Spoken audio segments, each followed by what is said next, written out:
Former President Trump says that you've had 4 years as vice president to do all the things you've promised in the campaign, but haven't done it. Is he right, or did President Biden not give you or limit it in some way your role as vice president? So let's start with this. I think that the former president is really becoming quite desperate, and is really been offering a lot of misstatements and misinformation. And perhaps it's because he wants to distract from the fact that he has offered no plan for the American people.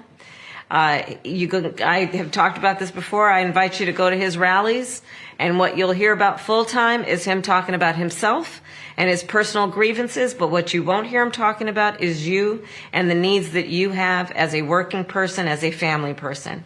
My plan is about building an opportunity economy where I'm going to give first-time home buyers a $25,000 down payment assistance so they can get their foot in their door to be able to be a homeowner. My plan is about $6,000 tax deduction for middle-class families for the first year of their child's life to help them buy a crib or a car seat.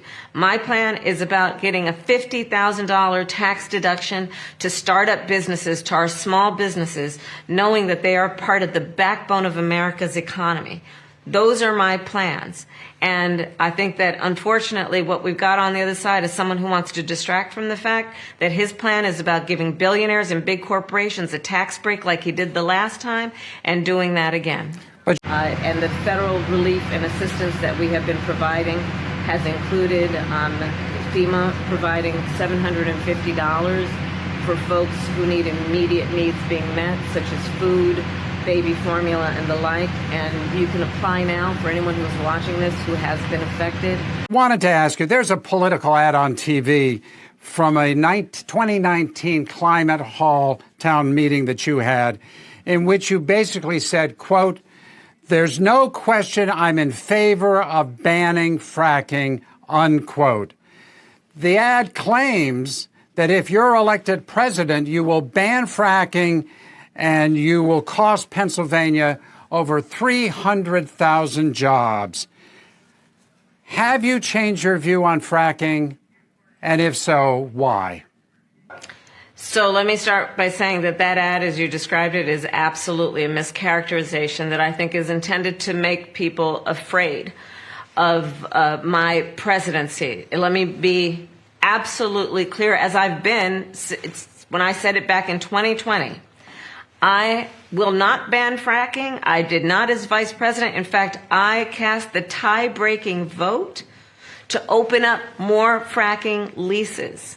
And my perspective on this is grounded in a number of things. I'll tell you where I'm coming from. I feel very strongly that U.S. Steel needs to remain a U.S. company, and that the people working there need to be American workers.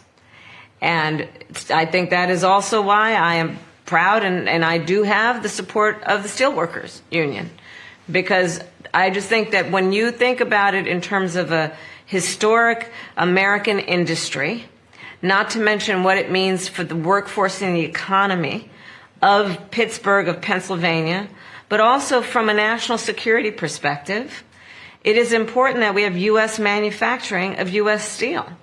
And listen, I've been vice president now for 4 years. I've traveled around the world.